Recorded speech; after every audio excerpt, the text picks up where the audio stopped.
d'Albert Libertad, La liberté, 1908. Beaucoup pensent que c'est une simple querelle de mots, une préférence de termes qui fait se déclarer les uns libertaires, les autres anarchistes. J'ai un avis tout différent. Je suis anarchiste et je tiens à l'étiquette non pour une vaine parure de mots, mais parce qu'elle signifie une philosophie, une méthode différente de celle du libertaire. Le libertaire, ainsi que l'indique le mot, est un adorateur de la liberté. Pour lui, elle est le commencement et la fin de toute chose. Rendre un culte à la liberté, inscrire son nom sur tous les murs, lui élever des statues éclairant le monde, en parler à tout propos et hors de propos, se déclarer libre de ses mouvements, alors que le déterminisme héréditaire, atavique et ambiant vous fait esclave, voilà le fait du libertaire. L'anarchiste, en s'en reportant simplement à l'étymologie, est contre l'autorité. C'est exact. Il ne fait pas de la liberté la causalité, mais plutôt la finalité de l'évolution de son individu. Il ne dit pas, même lorsqu'il s'agit du moindre de ses gestes, « je suis libre », mais « je veux être libre ». Pour lui, la liberté n'est pas une entité, une qualité, un bloc qu'il a ou qu'il n'a pas, mais un résultat qu'il acquiert au fur et à mesure qu'il acquiert de la puissance. Il ne fait pas de la liberté un droit antérieur à lui, antérieur aux hommes, mais une science qu'il acquiert, que les hommes acquièrent, au jour le jour, en s'affranchissant de l'ignorance, en s'emparant des forces de la nature, en supprimant les entraves de la tyrannie et de la propriété. L'homme n'est pas libre de faire ou de ne pas faire, de par sa seule volonté. Il apprend à faire ou à ne pas faire quand il a exercé son jugement, éclairé son ignorance, ou détruit les obstacles qui le gênaient. Ainsi, si nous plaçons un libertaire, sans connaissance musicale, devant un piano, est-il libre d'en jouer? Non. Il n'aura cette liberté que lorsqu'il aura appris la musique et le doigté de l'instrument. C'est ce que dit l'anarchiste. Aussi lutte-t-il contre l'autorité qui l'empêche de développer ses aptitudes musicales, lorsqu'il en a, ou qui détient les pianos. Pour avoir la liberté de jouer, il faut qu'il ait la puissance de savoir et la puissance d'avoir un piano à sa disposition. La liberté est une force qu'il faut savoir développer en son individu. Nul ne peut l'accorder. Lorsque la République prend la devise fameuse « Liberté, égalité, fraternité », fait-elle que nous soyons libres, que nous soyons égaux, que nous soyons frères? Elle nous dit « Vous êtes libres ». Ce sont de vaines paroles, puisque nous n'avons pas la puissance d'être libres. Et pourquoi n'avons-nous pas cette puissance? Surtout parce que nous ne savons pas en acquérir la connaissance exacte. Nous prenons le mirage pour la réalité. Nous attendons toujours la liberté d'un État, d'un rédempteur, d'une révolution. Nous ne travaillons jamais à la développer dans chaque individu. Quelle est la baguette magique qui transformera la génération actuelle, née de siècles de servitude et de résignation, en une génération d'hommes méritant la liberté, parce qu'assez forts pour la conquérir? Cette transformation viendra de la conscience qu'auront les hommes de n'avoir pas la liberté de la conscience, que la liberté n'est pas en eux, qu'ils n'ont pas le droit d'être libres, qu'ils ne naissent pas tous libres et égaux, et que pourtant, il est impossible d'avoir du bonheur sans la liberté.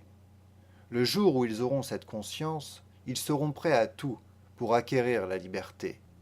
C'est pourquoi les anarchistes luttent avec tant de force contre le courant libertaire qui fait prendre l'ombre pour la proie. Pour acquérir cette puissance, il nous faut lutter contre deux courants qui menacent la conquête de notre liberté. Il faut la défendre contre autrui et contre soi-même, contre les forces extérieures et contre les forces intérieures. Pour aller vers la liberté, il nous faut développer notre individualité. Quand je dis aller vers la liberté, je veux dire aller vers le plus complet développement de notre individu. Nous ne sommes donc pas libres de prendre n'importe quel chemin. Il faut nous efforcer de prendre le bon chemin. Nous ne sommes pas libres de céder à des passions déréglées. Nous sommes obligés de les satisfaire. Nous ne sommes pas libres de nous mettre en un état d'ébriété, faisant perdre à notre personnalité l'usage de sa volonté et la mettant sous toutes les dépendances. Disons plutôt que nous subissons la tyrannie d'une passion que la misère ou le luxe nous a donnée. La véritable liberté consisterait à faire acte d'autorité sur cette habitude pour se libérer de sa tyrannie et des corollaires. J'ai bien dit acte d'autorité, car je n'ai pas la passion de la liberté considérée a priori. Je ne suis pas libérâtre. Si je veux acquérir la liberté, je ne l'adore pas. Je ne m'amuse pas à me refuser à l'acte d'autorité qui me fera vaincre l'adversaire qui m'attaque, ni même je ne me refuse pas à l'acte d'autorité qui me fera attaquer l'adversaire. Je sais que tout acte de force est un acte d'autorité. Je désirerais n'avoir jamais à employer la force, l'autorité contre d'autres hommes.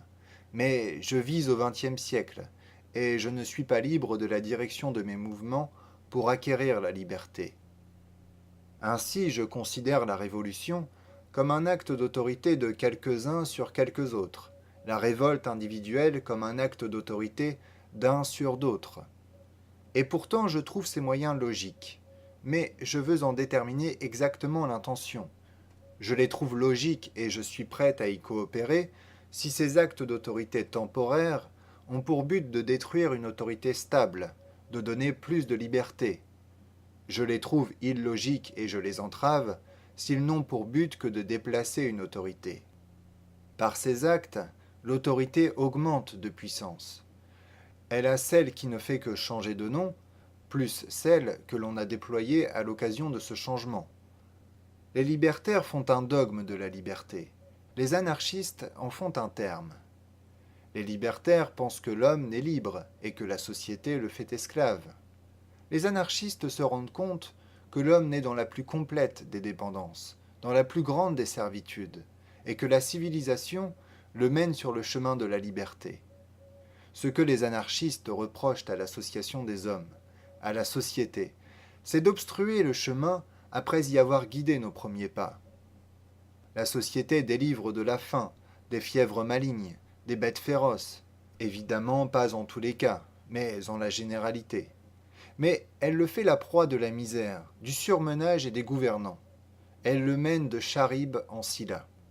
Elle fait échapper l'enfant à l'autorité de la nature pour le placer sous l'autorité des hommes. L'anarchiste intervient.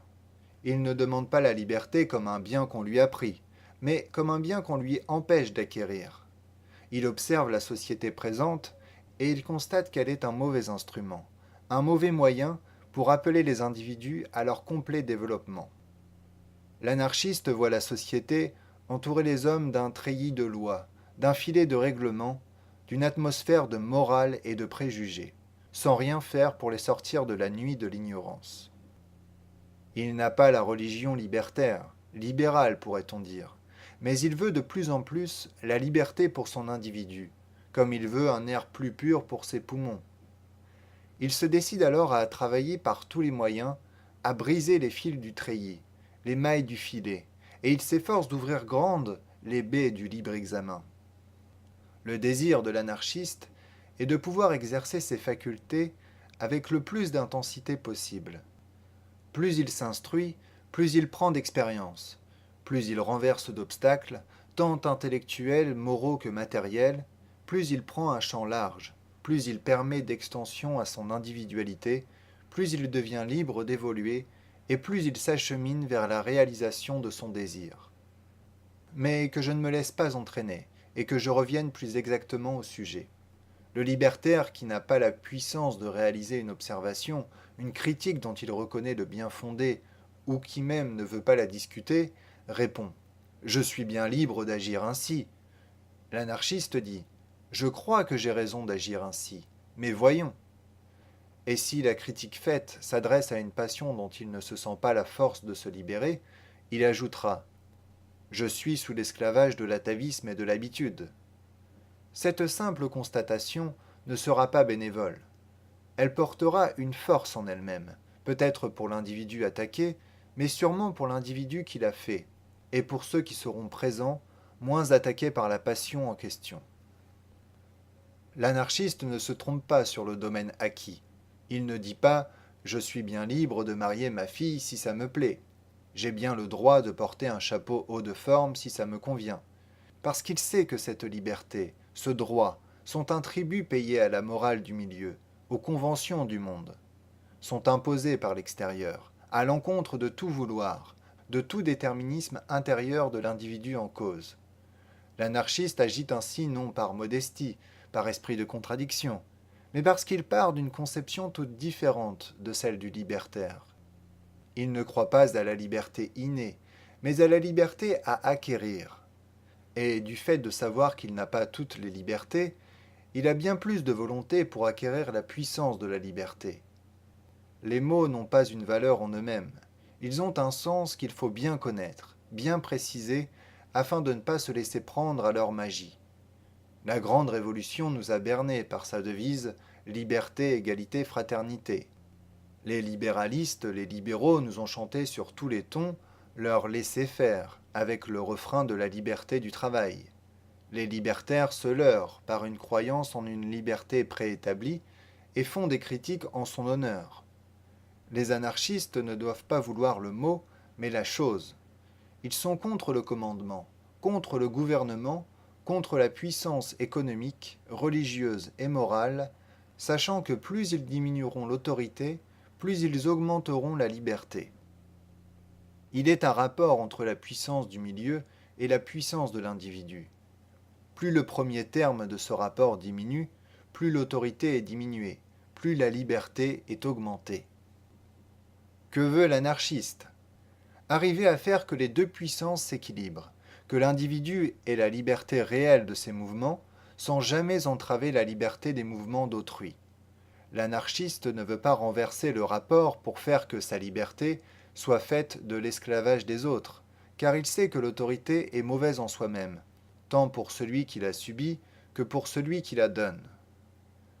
Pour connaître véritablement la liberté, il faut développer l'homme jusqu'à faire que nulle autorité n'ait possibilité d'être. Albert Libertad.